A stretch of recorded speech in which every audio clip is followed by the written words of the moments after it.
السلام علیکم ورحمۃ اللہ وبرکاتہ۔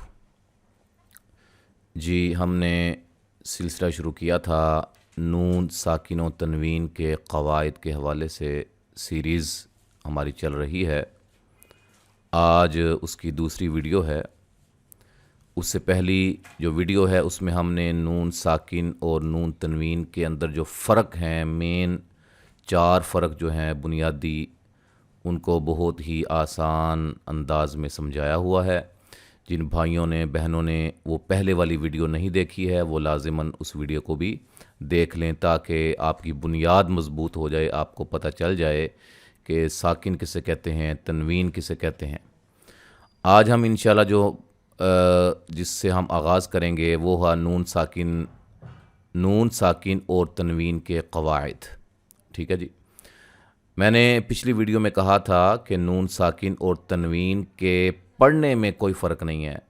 مثال کے طور پہ میم زیر نون من اور میم دو زیر من، دونوں میں من کی آواز ہے، من، دونوں میں من ہی پڑھا جائے گا، پڑھنے میں من ہی آئے گا۔ جب ان کے قواعد کیا نام ہے، آواز جب ان کی سیم ہے تو ان کے قواعد بھی پھر سیم ہوں گے۔ ٹھیک ہے، تو نون ساکن اور تنوین کے 4 قاعدے ہیں، 4 قواعد ہیں۔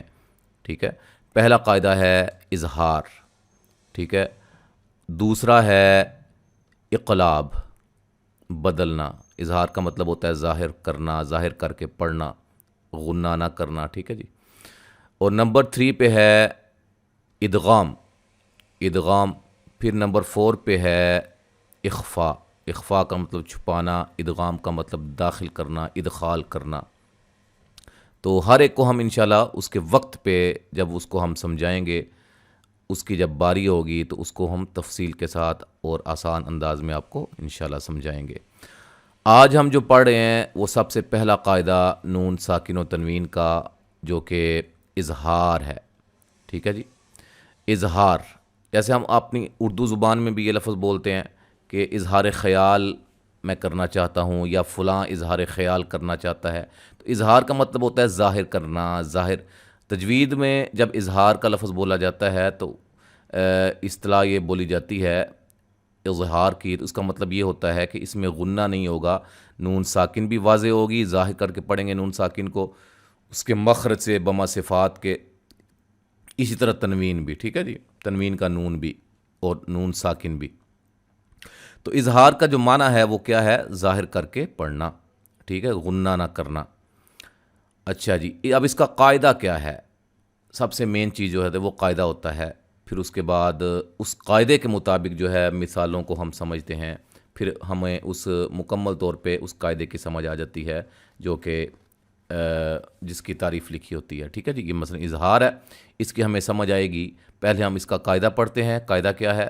توجہ کے ساتھ دیکھیے گا کہ نون ساکن و تنوین کے بعد، نون ساکن و تنوین کے بعد، ٹھیک ہے، نون ساکن یعنی کہ نون کے اوپر جزم ہو، اس کو نون ساکن کہتے ہیں، اور تنوین 2 زبر 2 زیر 2 پیش کو تنوین کہا جاتا ہے۔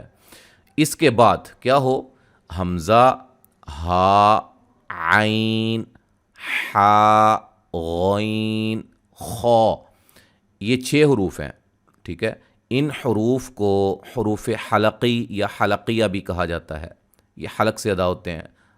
ٹھیک ہے، باعتبار مخارج ان کو حروف حلقیہ یا حلقی کہا جاتا ہے۔ اب یہ 6 حروف اپنے ذہن میں اچھی طرح بٹھا لیں، یاد کر لیں زبانی۔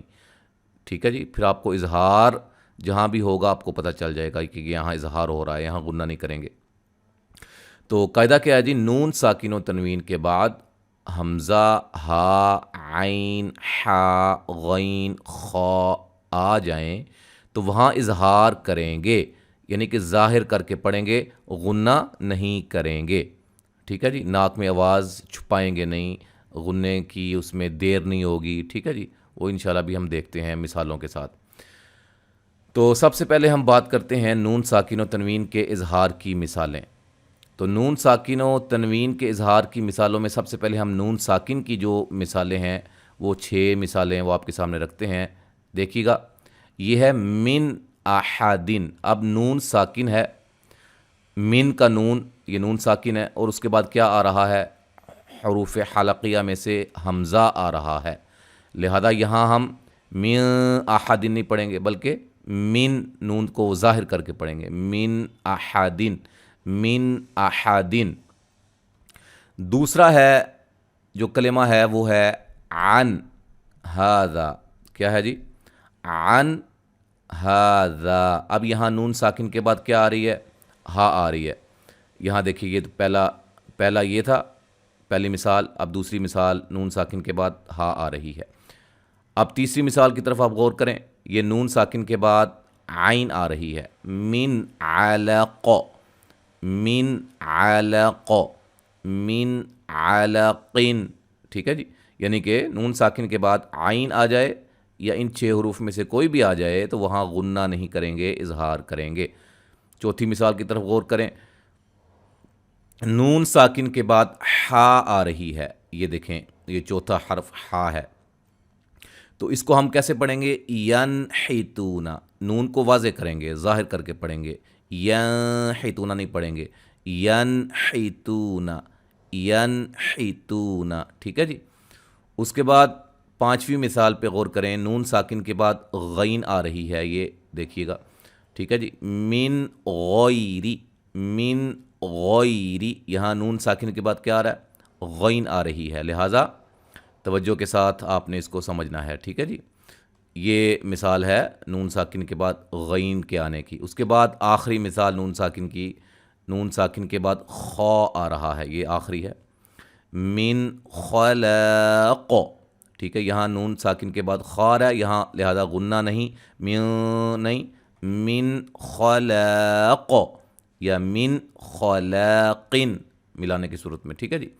یہ ساری مثالیں جو آپ کے سامنے رکھی گئی ہیں یہ ہیں نون ساکن کی مثالیں۔ اب آپ نون تنوین کی مثالوں پہ غور کریں، دیکھیں یہ نون تنوین ہے، ٹھیک ہے؟ اب آپ نے صرف یہاں حروف کو نہیں دیکھنا، آپ نے حروف کو نہیں دیکھنا، بلکہ آپ نے 2 زبر 2 زیر 2 پیش کو دیکھنا ہے، ٹھیک ہے؟ یہ 2 زیریں آ گئی ہیں، اس کے بعد یہ کیا آ رہا ہے بھلا؟ حمزہ آ رہا ہے، ٹھیک ہے؟ تو غاسقن اذا، قن کی نون کو واضح کریں گے، قن اذا، قن اذا نہیں پڑھیں گے، یہ غلط ہوگا۔ اس کے بعد دیکھیے گا نون تنوین کے بعد ہا آ رہی ہے، ٹھیک ہے؟ جغفن ہارن، جغفن ہارن، جغفن ہار، وقف کی صورت میں، ٹھیک ہے؟ ادھر غنہ نہیں کیا جائے گا، ظاہر کر کے پڑھیں گے، اظہار ہو رہا ہے یہاں۔ تیسری مثال کی طرف غور کیجئے گا، فضل عظیم، یہاں نون تنوین ہے، اس کے بعد عین آ رہی ہے، یہ دیکھیے گا تیسرا حرف عین ہے، فضل عظیم، فضل عظیم، ٹھیک ہے جی؟ چوتھی مثال پہ غور کریں نون تنوین کی، نون تنوین کے بعد کیا آ رہی ہے؟ ہا آ رہا ہے، لہٰذا ہم نباتا حسنا، نباتا حسنا ظاہر کر کے پڑھیں گے، نباتا حسنا، وقف کی صورت میں، ٹھیک ہے جی؟ پانچویں مثال پہ غور کریں، نون تنوین کے بعد غین آ رہی ہے، یہاں دیکھیے گا 5ویں نمبر پہ، اجر غیر، اجر غیر، اجر غیر، اب یہ را باریک ہوگی، وقف کی صورت میں کیوں باریک ہوگی؟ اس کے لیے قاعدہ آپ دیکھیے گا جا کے سلسلہ تفخیم و ترقیق کے اندر، وہ چاروں ویڈیوز بھی آپ لازماً دیکھیے، انشاءاللہ آپ کو پتہ چلے گا اور را کب موٹا ہوتا ہے، کب باریک ہوتا ہے، کون سا حرف موٹا، کون سا باریک، کون سے ایسے حروف جو باریک بھی ہوتے ہیں، موٹے بھی ہوتے ہیں، ٹھیک ہے جی؟ اب آخری مثال پہ غور کریں، یہ دیکھیں ذرۃ خیر، یہاں نون تنوین کے بعد کیا آ رہا ہے جی؟ نون تنوین کے بعد خا آ رہی ہے، لہٰذا ہم یہاں بھی غنہ نہیں کریں گے، اظہار کر کے پڑھیں گے، ظاہر کر کے پڑھیں گے، ذرۃ خیر، ذرۃ خیر، ٹھیک ہے جی؟ تو یہ جو مثالیں آپ کے سامنے نیچلی لائن کے اندر جو مثالیں ہیں یہ ہیں نون تنوین کی مثالیں، اور اوپر کی جو مثالیں ہیں یہ نون ساکن کی مثالیں ہیں۔ تو امید ہے کہ آپ کو یہ ہمارا پہلا جو قاعدہ ہم نے بیان کیا ہے نون ساکن و تنوین کا اظہار، یہ مکمل طور پہ سمجھ آ گیا ہوگا۔ پھر بھی اگر کوئی اس میں کوئی اشکال ہو، کوئی آپ کو سمجھ نہ آئے، جس چیز کی سمجھ نہ آئے، وہ آپ کومنٹس میں آپ اپنا کومنٹ کر سکتے ہیں، یا پرسنل جو میسج کہ ہمارا نمبر ہوتا ہے واٹس ایپ پہ، اس پہ آپ میسج کر سکتے ہیں. انشاءاللہ آپ کو تسلی بخش جو ہے وہ جواب دیا جائے گا. دعا میں یاد رکھیے گا. السلام علیکم ورحمۃ اللہ وبرکاتہ.